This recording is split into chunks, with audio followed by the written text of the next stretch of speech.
Welcome to another episode of the Mapscaping podcast. My name is Daniel, and this is a podcast for the geospatial community. My guest today is Tyler Reed, co-founder and CTO of Xona, a company building the first commercial satellite navigation system. We get into why Tyler and his team are moving satellites into low Earth orbit and what that unlocks. Stronger signals that can penetrate indoors, more resilient timing infrastructure, and better security against jamming and spoofing. If you're interested in what the future of GNSS might look like, you're really going to enjoy this one. Tyler, co-founder and CTO of Xona, thanks very much for being here. Really appreciate it. Let's just dive right in. Who are you and what do you do? Well, yeah, Dan, thanks for having me. So I'm Tyler Reed. I'm, as you mentioned, co-founder and CTO of Xona. And at Xona, we're building the first commercial satellite navigation system. Oh, okay. So what does that mean? Navigation system. What are we talking about? GNSS? Yes, sir. So what I should have said was at Xona, we're building the first commercial satellite navigation system. Really what that means is we're bringing new features that just aren't available to GNSS users today, which are, of course, we all love GPS. GPS is this, ubiquitous technology that's, made it accessible to billions of users, helping people find their way in the world. But as this is adopted in more and more places, and we see, the commercial world really leading the way in terms of new features, new capability they want to see, we're building a system to kind of close that gap. Okay, so we're going to talk about those new features and new systems later on. But first, help me, what is the opportunity here? Where is the current GPS, GNSS system failing us? Or where could it be better? Why do you see this as an opportunity? Part of the motivation for this for me came from my time working in the autonomous vehicle space. So I was, for a time, worked at Ford Motor Company, working on everything from level 2 kind of highway assist type vehicles all the way to the kind of robo-taxis of the world. And my job was really to, help identify, what are the things that make autonomy work from a location and mapping perspective. And I was coming into Ford straight out of a kind of aviation background. So I was working on, how do we use GPS to land airplanes? So working on the WAAS system. So trying to bring some of those ideas of, safety and autonomy from aviation into autonomy. And the big challenge there is, in aviation, you need tens of meters of, protection level to get those airplanes on the ground. And that comes from the fact that airplanes are a certain size, runways are a certain size, and when you put those things together, tens of meters is the right number. But when you're talking about cars driving on the road, they're now in a more challenging environment because they have buildings around them and lots of things that can interfere with those signals, but they also need to know their position down to the centimeter level to be able to kind of keep the car in its lane. That's the challenge. From my perspective, when working in that domain, these vehicles had $1 million worth of sensors on a $30,000 car, and that was just a solution that just really wasn't scaling. And these local sensors that were really more centered around perception, so things like LiDAR, radar, cameras, trying to find objects in the world were also being used for localization, and it wasn't quite hitting the mark either. So even with these kind of the suite of sensors, GNSS kind of working alongside it, all these things together were still not quite hitting the mark on what these systems needed, which were really kind of that sub 10 centimeter high reliability type navigation. For these systems to scale, this sort of got the wheels turning in my head of, how can we invest in new infrastructure to make these systems, more scalable, to make it so that autonomy is accessible to people like me that want to eventually buy them so that I can, take longer road trips and, have them be safer and have them be easier, but also, making this more accessible for folks who, may not have access to transportation. Because the last thing we want to do is, make robo-taxis that are more expensive than a typical Uber. That just doesn't make sense. This was sort of one of the considerations there. So investing in infrastructure was part of that motivation and as part of solving that problem. And space is just really, really cool, right? Space is exciting. And and space is, of course, cool. And I'll say part of it also came from myself and the other co-founders are, we met in grad school in the aerospace department at Stanford. And so we are space-minded folks. But I think we also saw an opportunity there because there was just unprecedented, investment in new space infrastructure at the time that we were, starting this endeavor. We were seeing this, this change from the number of satellites being launched just, growing exponentially at a pace that just was unmatched. And the amount of new things going into, in particular, low Earth orbit was just really unprecedented. And so it was a time of, okay, what can we do in a commercial space where, if there's justification to put huge constellations up for satellite communication, for, broadband internet. We've also seen the same trend happening in Earth observation, for, observing the Earth, and whether it be from a camera or from a radar, or from other systems. The satellite navigation has been really one of the domains that's been just dominated by government. And that transition from a government-dominated thing to a commercial-dominated thing hadn't happened in navigation, but just it felt like the conditions were perfect. and that the time was right to do something new and interesting. Yeah, I just want to add here, but when you talk about it like that, it makes it sound like it was a time. I think it still is a time of unprecedented investment into the space environment, right? It's incredible what's happening. And I personally, I'm not an expert in this world, but I can't see it slowing down anytime soon. And to give some numbers here, when I first started looking at this problem, so this was back in 2016, back when I was a grad student and I had the opportunity, I managed to convince my advisor to let me kind of look at some new and interesting things. And he was gracious enough to let me have the time to do that. But it was looking at the trends of, 2016, there was announcements of all these systems coming online. No one had launched them yet. So you had Starlink and OneWeb at the time and, all these other systems. And, for reference, the biggest constellations in that era were GPS and Iridium of 30 and 60 satellites. Now Starlink launches 60 satellites per rocket and there's 10,000 of them, so this is a really, huge growth that we've seen, but we were sort of at the start at that curve and kind of trying to see where it would go. And we've seen those huge numbers, go up in space because at the time there was 1,500 operational satellites from all countries, from all companies, back in 2016. And that number had grown pretty linearly since the 1950s when we first started launching satellites. And now we're at, 10,000 plus satellites in orbit. And it's mostly dominated by commercial and mostly dominated by LEO. So this is just a really unprecedented time that we're in. Okay, so I have a feeling we're going to need to come back to Starlink especially and use that as an example and focus on this later on. I just don't want to lose the thread of what it is that you're doing. That being said, I really appreciate the background and the context. So if I had to summarize this, it sounds like your pitch to me is, not that you're selling to me, but your pitch to me is like, hey, we're going to provide more precise navigation abilities to autonomous vehicles here on Earth without the same need for the amount of sensors that we have today. Am I on the right track? You're definitely on the right track. And we generally categorize the three major things that these vehicles were looking for into three categories. And it was improved precision. So, getting from meter level, which is good enough for humans to find their way about the world, down to, centimeter level, which is really what you need for those machines to find their way about the world. More resilience. So this working in more places more of the time. So things like the tree canopy interfering with these vehicles or blocking GPS or GNSS, having that more accessible and bringing more satellites into the sky to help in places like urban environments where there can be limited satellite visibility today. And the last one was really bringing security to these devices as well, because, as these systems are being built and, safety is a big consideration, and now security being kind of part of the safety case of these vehicles, when you have a security vulnerability in the form of potential, bad actors in the form of spoofing on the GPS component of these vehicles, that's something that just was hard for these folks designing these systems to live with. And so bringing a, authentication and encryption element to the kind of commercial case was something that eases a lot of tension around kind of the safety case of using GNSS in these vehicles where that could be a threat. And although we built this around the idea of first thinking of what are the kinds of things you need to solve things like autonomy, what we found is that probably autonomy is not going to be the early adopter of this, because autonomy itself, I think, is still going to take some time to find its way into the world. But what we found on this journey is that there are many use cases looking for either higher precision, higher resilience, or higher security, or some combination of those three. And we found pretty early on that this was a more broad problem with a lot more interest from the broader GNSS community than just from this specific use case of autonomy. Okay, so let's take precision for the start, and maybe we can talk about spoofing and security later on.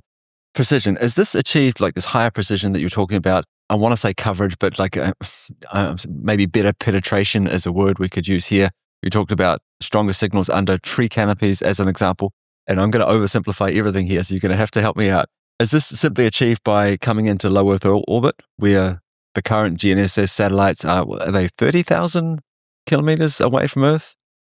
You have it exactly right. So GPS today is 20,000 kilometers away.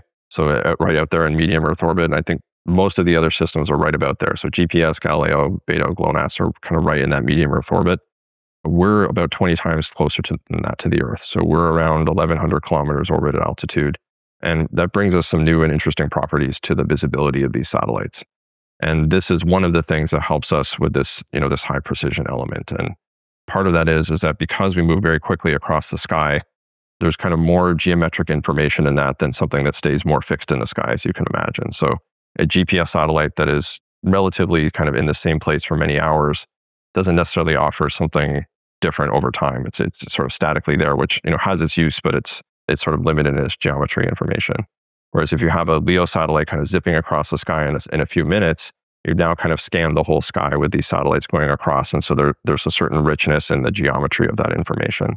And you can leverage that to get higher precision. It turns out, though, that we're not reinventing the wheel. We're leveraging the same techniques that's being used in high precision GNSS today. So things like precise point positioning, ambiguity resolution, for those who are kind of deep in the weeds on this, we're leveraging those same techniques, just applying it in this new interesting way with LEO. Okay, so what does that mean for the number of satellites you're going to need in each constellation? So my understanding is GPS today, I believe it's 24 satellites, but if your satellites are low Earth orbit, moving a lot faster from horizon to horizon, how many are you going to need to create a network, a constellation that's going to work everywhere all the time?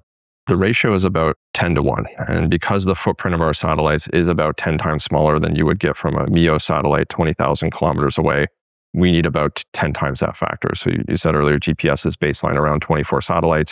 Turns out our final constellation is about 258 satellites.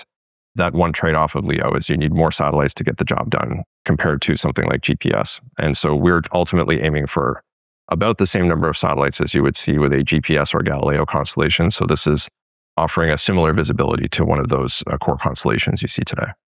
And again, by simply moving the satellites into low Earth orbit, does that guarantee me a stronger, more reliable signal, or are you doing something else as well? You're boosting the signal. And just to be clear here, my understanding is that you're not just a Wi-Fi booster for the current GNS systems.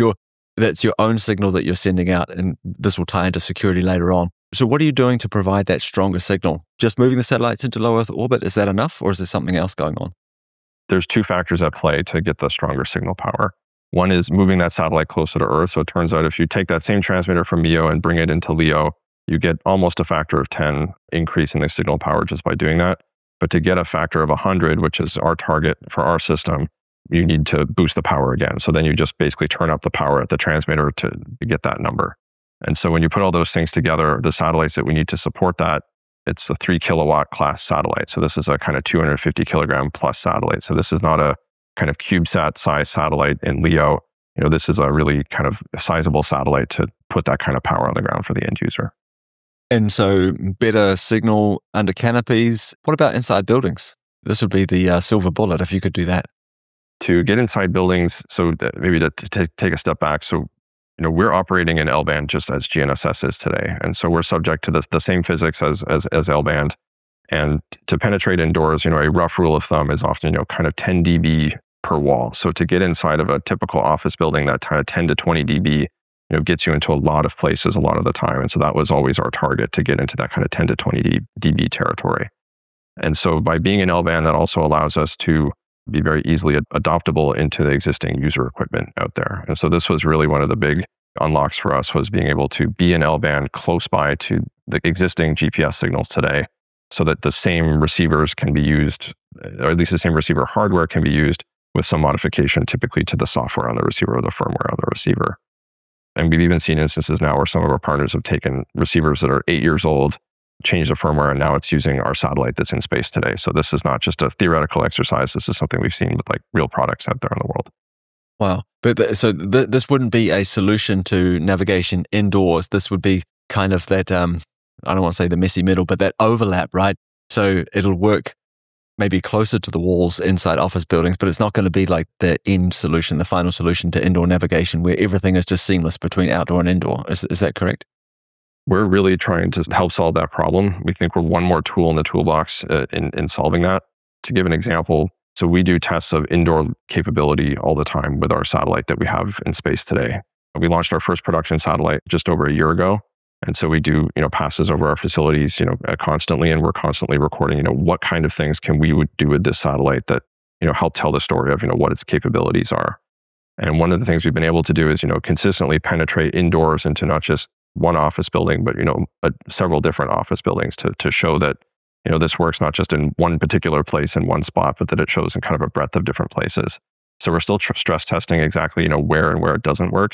I can tell you that in a typical office building, we've seen great results of the signal penetrating indoors, even being able to calculate location with just one satellite, which is pretty cool stuff. Where traditionally you need 4 or more satellites to solve the kind of GPS positioning problem, but with this, by observing that fast motion of the satellite, the Doppler of that satellite, you can calculate the position in tens of seconds. So it's really kind of it's a cool feature of these the fast motion of these satellites to get that information, to get positioning. But we're still stress testing that. But will it work in a bunker underground? Probably not. Will it work in a typical office building? The results we've seen are very positive so far. This might be a very, very naive question. More satellites. So at the moment, you've got one in space. Let's say we get up to was it 258 that you're talking about? Well, once we have that constellation, is that somehow going to make it increase the reliability of getting an indoor signal, just simply because there's more to look at? Absolutely. I would love to have a full constellation to do all this testing today, but we have the one, which we're grateful to have. And with the one satellite, we have to carefully plan, okay, on this day at this time, it's going to be in this spot, and we can, make sure we grab the pass when it does that. But you've got it exactly right. The idea is that, as we get more of those satellites up in the air, the likelihood that one of those signals is going to penetrate through, one spot in the building versus another. So you have some baseline number of signals to work with towards that kind of indoor, either time transfer or indoor location, is definitely part of the strategy for sure. And this signal strength, so the goal is to be 100 times stronger signal than GNSS. Is that the thing that's going to help us out with the security side of things and the spoofing side of things, simply because it's harder to spoof? It's harder to overpower that signal, or is there something else going on there? The power side is really helping us to counter electronic warfare in the form of jamming. So really from a jamming perspective, by having more power, it just reduces the effectiveness of existing jammers in the world. So you can think of this as if somebody is using a handheld jammer to deny service in a small area, and now they may need to move up to a backpack-sized jammer to do the same kind of effect. And if somebody's using a backpack-sized jammer, maybe they need to go to the next order of magnitude to a truck-sized jammer. Now, of course, this is always a cat and mouse game, where somebody's trying to one-upmanship. But by making, or I'll say GNSS, the hard thing to interfere with, it sort of shifts the focus to something else out there in the theater. So I think we've seen tremendous interest in what we're doing from a defense perspective, and we started the company before things like the conflict in Ukraine. And so just the sheer power just brings something to the table in terms of anti-jam capability. But the security element, as you said, comes from the authentication and the encryption part of this. And so in the same way that the civilian signals that we use, have their military counterparts that have this kind of security layer on them in the forms of things like M code or PRS in the case of Galileo, by incorporating something akin to those as part of our signal, it's really that authentication piece that gives you a guarantee that, this signal really came from Xona as part of its origin. And again, so the satellite you've got out there today, it's broadcasting in L-band, and this means that I could go grab an off-the-shelf GNSS receiver and receive your signal, but then to be able to take advantage of the security side of it, the authentication side of things, I'd have to do some magic myself. Is that correct? The ultimate goal is for, if you were to get a, Xona-capable GNSS receiver, that all of that would magically be done for you. So if you were to buy a receiver from one of our partners who's done the implementation, which today that's about a dozen different receiver companies who have done the execution of this, the idea is you'd get that receiver, and that receiver would do all of those functions. So it would not just track and acquire the satellites, it would also, do the authentication parts as part of the overall implementation of that capability in the receiver. Could this move into the world of cell phones, mobile devices? Absolutely. We're really targeting everyone who's a user of GNSS today to ultimately benefit from this. We've talked a lot about navigation so far as the primary use case. What about time? Is that something you're interested in? Time is really interesting because time is, from what we've seen, has been what we think is going to be one of the earliest adopters of the technology, because they have a really strong need for resilience. And it's also something that we can satisfy with even a small number of satellites deployed. So we don't need to deploy the full constellation to get the kind of full benefit. Even with a handful of satellites, the infrastructure folks who care about timing can benefit a lot from that. So to give an example, you can think of things like 5G microcells or cell tower type infrastructure in places like Finland. Because they're on the border with places like Russia, they do experience GPS jamming in their infrastructure. But they do have holdover clocks on them, but they do rely a lot on things like GNSS to reset those clocks periodically. And so by having a ping from a Xona satellite a few times a day or something on that order, it really can bring a lot from the perspective of adding resilience to that infrastructure. Could you just explain the concept of a holdover clock? What is that? The concept of holdover here is that, these systems ultimately rely on keeping track of time, because to be able to do their job, which is in the case of telecom, share the time so that your ability to get messages through the network is dependent on your ability to know what time it is, because this person uses this time slot and this person uses this time slot. And by putting all these together, you make efficient use of the spectrum to send all the information around. And so they do have an onboard clock on board to keep track of what time it is so that they can synchronize between them and send this information around. However, that time can drift over time. And what I mean by that is that, these are usually some kind of crystal oscillator. So this is the kind of small, inexpensive clock you'd have in, your cell phone, or you'd have in like a wristwatch. Now, these keep pretty good track of time, but when you're trying to keep track of time down below milliseconds or microseconds, you really need something at the nanosecond to be able to periodically reset that so that the drift of, what time it actually thinks it is sort of stays within some limit. And so the way that that's primarily done today is by using GPS. And the reason for that is that it's available, it's inexpensive, and allows this infrastructure to scale. But as threats from jamming or spoofing are coming online, this is something that if you can bring something in the form of resilience from new space infrastructure rather than making the cell towers more expensive by having things like higher quality clocks on them, this is something that's very attractive to this industry, I guess. Yeah, that makes a lot of sense. I appreciate you going into that explanation. That's really interesting. I knew time was a big deal. I guess I just never had anyone sort of walk me through it like, oh, these clocks do this. They drift from time to time. We need to reset them like a periodic ground truth. Yeah, really, really interesting. It was very interesting for us to learn, just how much of the world relies on GPS for time, and how much of the kind of infrastructure of the world, whether it be the financial transactions, whether it be telecom, whether it be data centers, the power grid, how much of this infrastructure relies on time, and therefore how much of it relies on GNSS as part of that solution. I was talking to someone recently, and they would explain to me why there's this increased interest from countries now in owning their own infrastructure. I think the world has become increasingly unstable throughout the last few years, and this idea of like owning your own stuff is becoming more important to countries, to nations. Have you seen this with navigation and time, what you're trying to do? Have you seen interest in this in the same way people are now interested in, perhaps we should have a system like Starlink? Yeah, I think it's a very interesting time from that perspective. And fundamentally, when you look at, why does Galileo and Beidou and GLONASS exist? Well, it's because GPS exists, and they are basically copies of each other and do almost the same thing. Yeah. They literally share the same frequencies, the same signals, the same power. The reason they exist is because politics, And I think, historically what we've seen is the countries who do have the GDP to build those systems, which by the way are, if you look at the data, suggests that they are $10 billion 10-year type investment projects. And then they are $1 billion a year type infrastructure to operate, order of magnitude. This is out of reach of many countries to be able to kind of get into that kind of infrastructure. As space and sovereignty are becoming kind of bigger pieces of the equation, I think, as you mentioned, folks out there want to have sovereign capability, whether it be launch, whether it be Earth observation, whether it be satellite communication. Navigation is one of those pieces, especially as if you look at the numbers. I think if you look at the U.S. economy, for example, the numbers that are often cited is that if there's a GPS outage, you're talking about kind of $1 billion a day in economic damages to because GPS isn't available, and that's the impact it would have. That scales accordingly to other countries as well. And what we've seen is, with this new commercial infrastructure, folks getting creative of, what can they do in this sort of sliding scale of sovereignty.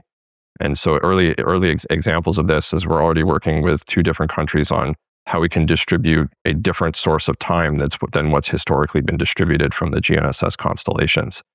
Because there are several countries that may not have a GNSS constellation, but do have a realization of something like UTC time. So their universal coordinated time realization, which is, you could think of that as a lab with a bunch of clocks, maybe the size of the room that I'm in, with some atomic clocks in them, which is, one of those projects we announced recently is, for example, working with the National Research Council of Canada to show how we can distribute, their realization of UTC time to infrastructure in Canada via our satellites.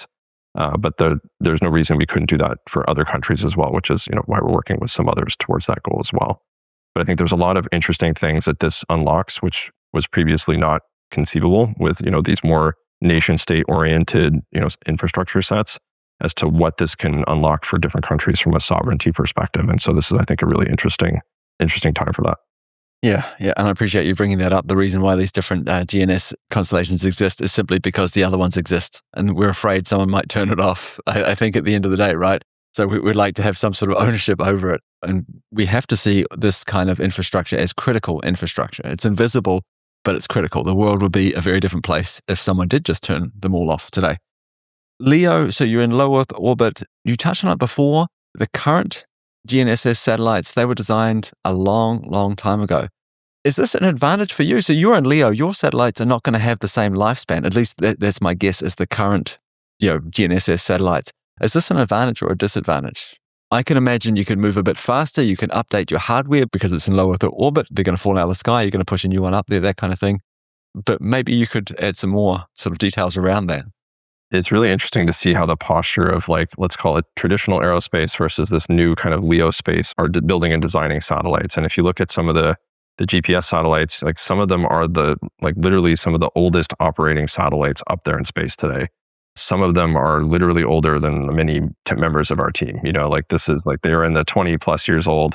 And you have to give credit because, these are phenomenal pieces of engineering. They operate in literally the harshest radiation environment that we put things in Earth orbit around. So like out in medium Earth orbit, it is a tough spot from a radiation perspective. You can't use off-the-shelf parts very much. You have to really make bespoke things that will work in that spot. So it's a testament to human ingenuity that these work and they work continuing that way. However, it also means that the infrastructure is a generation old. And so what that means is that, these things that were conceived in the Cold War, coming online in the 1990s are now at least a generation or if not too old in their concept. And while that's an amazing, from an engineering perspective, that something survives that long, it also means that infrastructure just hasn't changed. And so what we know and use as GPS today is pretty similar to what it was 20 or 30 years ago. And that brings an opportunity for folks like us to come in and build new infrastructure, bring something new, bring something online to the table, really with that kind of commercial use case forward thought process.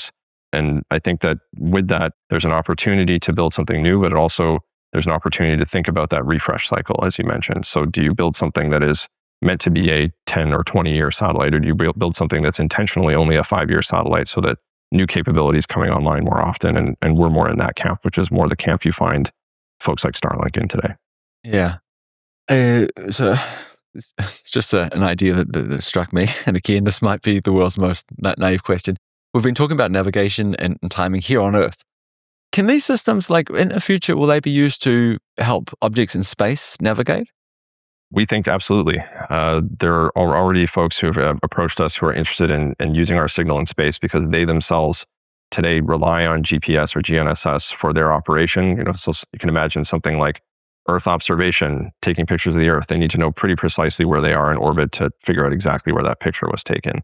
Or if you're a telecom system, you need to synchronize all those satellites so that they can basically do the same thing we discussed with cell towers. But now they need a source of time to do that. Both of those rely on GNSS today because GNSS, being so far away at 20,000 kilometers, does cover the space segment as well. However, folks are already seeing that, with the conflicts on the Earth, they don't just stay on the Earth, they leak into space. And if you fly over Ukraine today, you probably don't have GPS. I can tell you that we don't.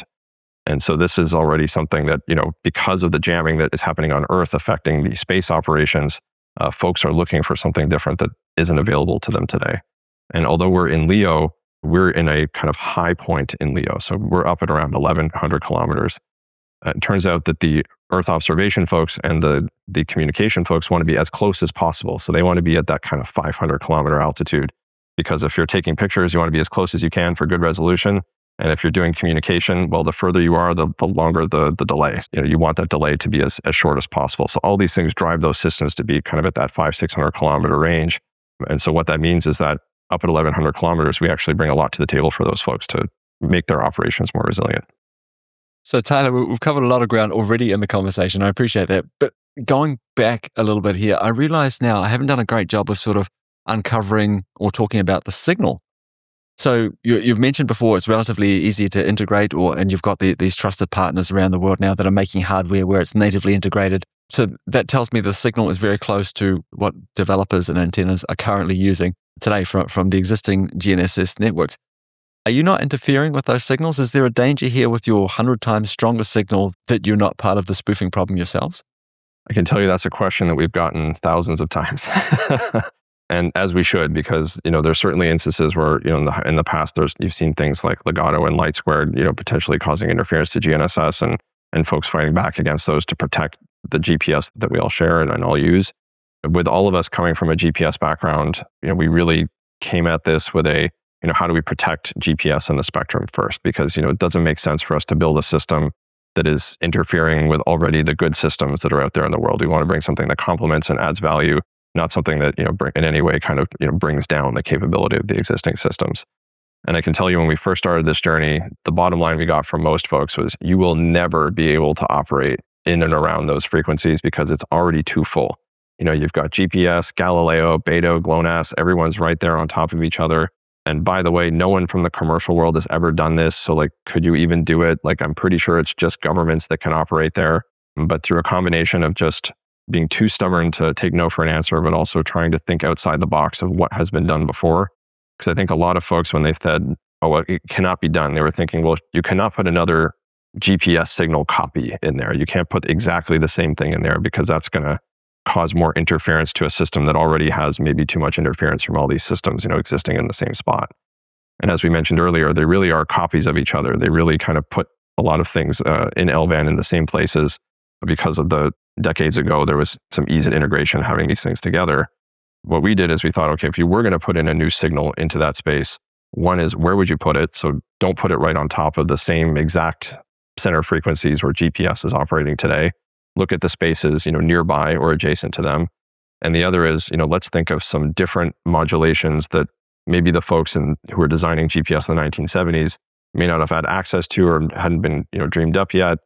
We had decades of the telecom industry that we could lean on of, folks trying to figure out how they can fit more cellular signals in the same bandwidth so they can get more information through.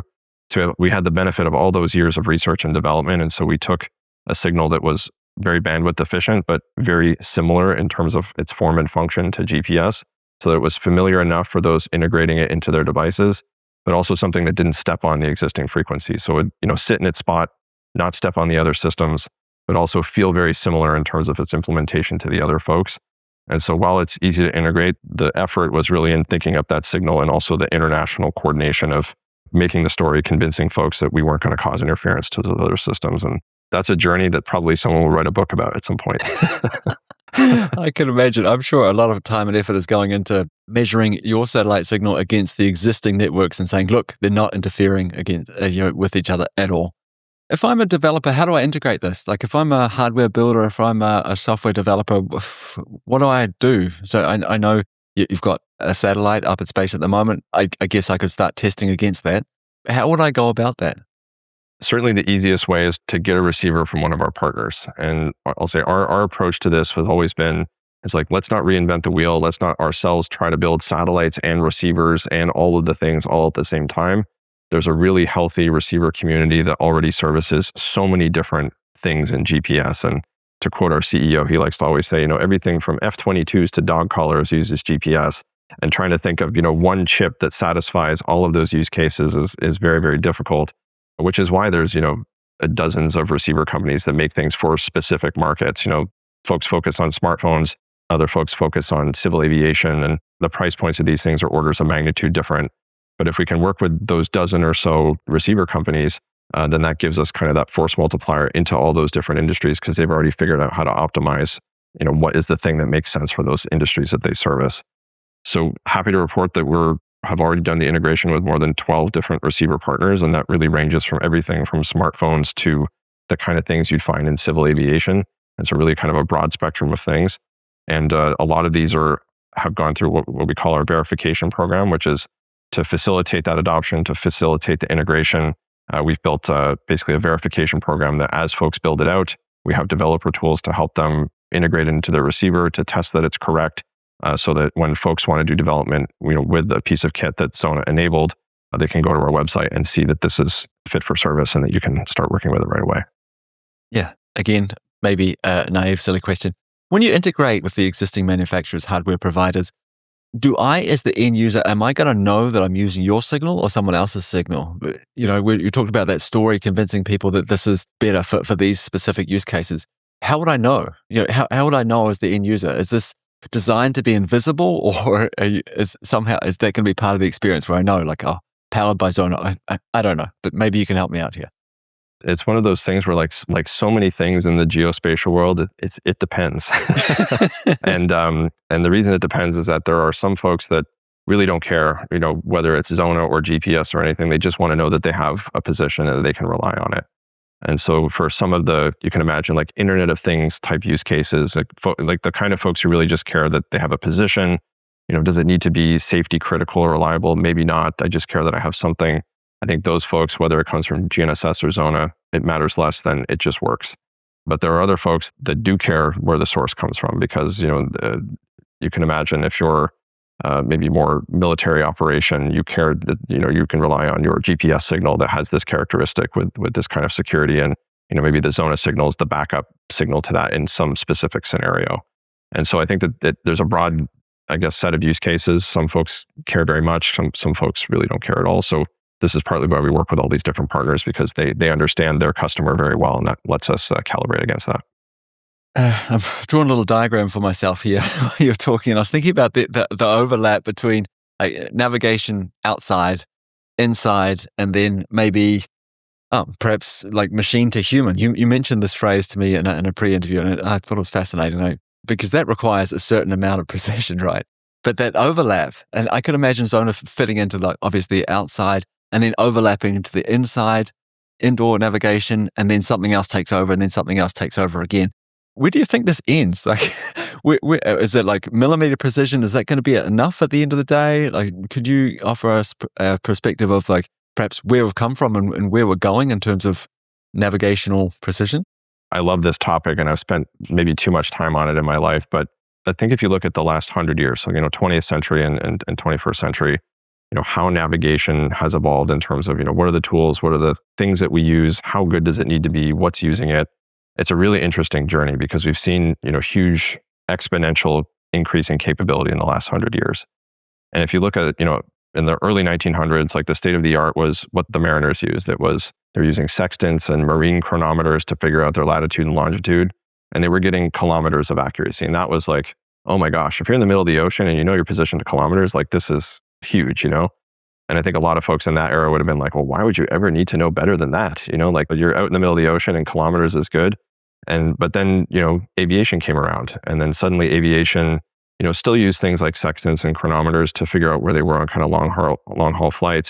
But as soon as you need to do like precision landing or these kinds of things, that kind of infrastructure where, someone's trying to land an airplane and look at the stars at the same time, it just wasn't the right fit. And so this is where we start to see the first radio towers being used in navigation. And this was getting, hundreds of meters of accuracy, because that was the kind of thing you needed to do that job well. If you skip to a generation later, you see the first satellites being first used in navigation to support things like the Cold War. So now you have things like ballistic missiles and things of that nature that needed to know their position to, let's say, high tens of meters, something like that. And then you get to, the 1990s, where you get GPS coming online, and GPS is now supporting dynamic, 3D positioning everywhere on the world for things like airplanes and ships and, all these kind of, it was a military system at the end of the day. And this was, something that gave, meter level location. And this was driven by, GPS has this kind of famous line of like, drop 5 bombs in the same hole. And that drove the accuracy of GPS to that kind of less than 10 meter accuracy that we experience today. And it's really interesting. If you look, really, it's every generation, like clockwork, you see an order of magnitude increase in the navigation performance, going from kilometers with sextants all the way down to meters with GPS. And it really is like a perfectly straight line on a graph. It's like it's crazy how this kind of human progress has happened. And we're right at that cusp of, what is the new thing that's going to unlock this new sort of level in navigation? What is the new investment in infrastructure? What is that new thing that's driving, that new kind of decimeter or better kind of navigation point? And I think this kind of human-machine interaction, where you start to have, autonomous things operating in the world, whether it be drones or vehicles, is really one of those things that's pushing for that 10 centimeter or better location, because now we're in a, GPS was great for helping humans find their way. It gets you within 10 meters of the store, okay, I can see the store. Like at least for me, who's locationally challenged, this is very helpful. But for a machine, it really needs to know, like it's maybe not quite smart enough to do that yet.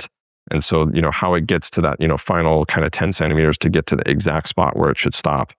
This is the problem we were trying to solve at Ford. And so I think, where does it go?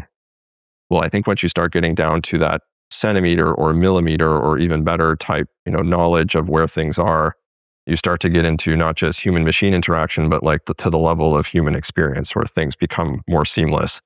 So you could think of things like there's already robotic systems that need to know to that precision for things like surgery and, also augmented reality. But, how far that goes and where it goes is a good question. But it seems like no matter how far we get, there's always somebody trying to push to the next order of magnitude. So I think that's just interesting and exciting.